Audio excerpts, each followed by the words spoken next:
Every time you eat protein, your body creates a toxic byproduct that could poison you if left unchecked.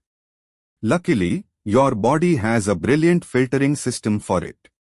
That system leaves behind a clue in your blood, one doctors check constantly. When your liver breaks down protein, it produces ammonia, a compound that's dangerous in high amounts. Your liver converts this into something safer called urea. But if that urea builds up in your blood, it signals something is wrong. Here's the full journey. Protein gets broken down into amino acids, which release ammonia. The liver's urea cycle converts that ammonia into urea, which then travels through the bloodstream to the kidneys, where it's filtered into urine. This is exactly what BUN measures, blood urea nitrogen. It's the nitrogen portion of urea circulating in your bloodstream. Doctors use it as a window into how well your kidneys and liver are working together. In a healthy adult, normal BUN levels typically sit between 7 and 20 milligrams per deciliter. That range can shift slightly with age, muscle mass, and hydration status. Values outside this window can point doctors toward specific problems. Urea itself is a small, simple molecule, just one carbon atom bonded to two nitrogen groups and an oxygen atom. Despite its tiny size, it's one of the most important waste molecules your body produces. It's also remarkably water-soluble, which makes it easy to excrete. Once formed, urea doesn't stay in the liver. It diffuses straight into the bloodstream and travels with your circulating blood throughout the body. Eventually, it reaches the kidneys, where the real filtering work begins. The kidneys are the true gatekeepers here.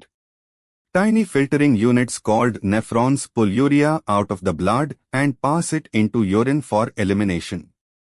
When kidney function drops, urea filtration slows down, and BUN levels start to climb. BUN is almost never checked alone.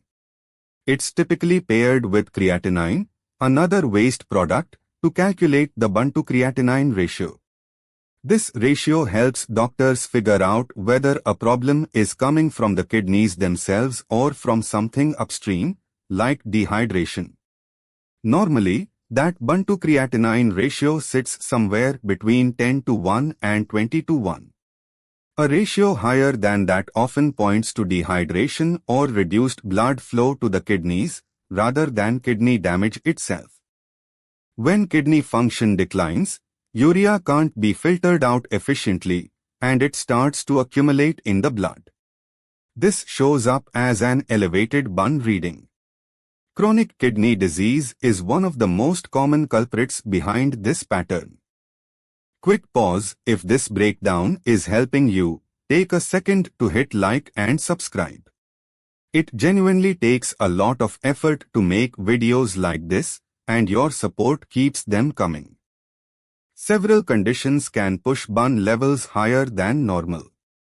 Dehydration is the most common cause, followed by kidney disease, heart failure, and high-protein diets. Even gastrointestinal bleeding can raise BUN because digested blood adds extra protein load.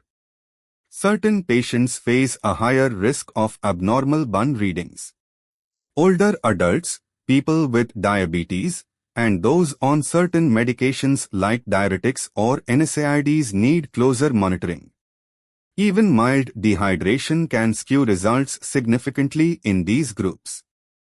Consider a 70-year-old patient admitted with vomiting and reduced fluid intake for 3 days. Her BUN came back at 42, while creatinine stayed near normal, a classic dehydration pattern rather than true kidney damage. After fluids, her BUN returned to normal within 2 days. Very high BUN levels, a condition called uremia, can cause real symptoms.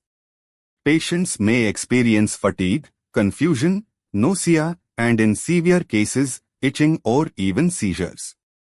These symptoms signal that waste products are affecting the whole body.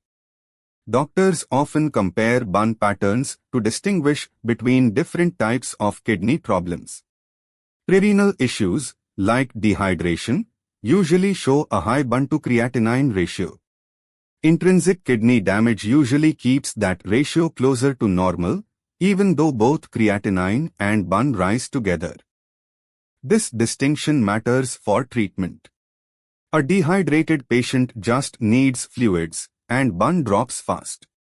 But a patient with true kidney damage needs a completely different approach, sometimes including dialysis if levels climb dangerously high.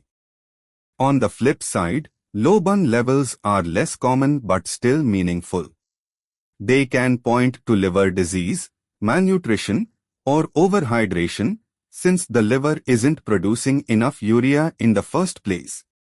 Quick check: a patient has a high BUN but normal creatinine and a BUN to creatinine ratio above 20. What's the most likely cause? Think it through before the answer appears. BUN is a simple test with powerful implications. It reflects the balance between protein metabolism, liver function, and kidney filtration. Track it alongside creatinine, and it becomes one of the most useful windows into your body's internal chemistry. Thanks so much for watching. If this helped, like the video and subscribe for more clear, exam-ready breakdowns, and I'll see you in the next one.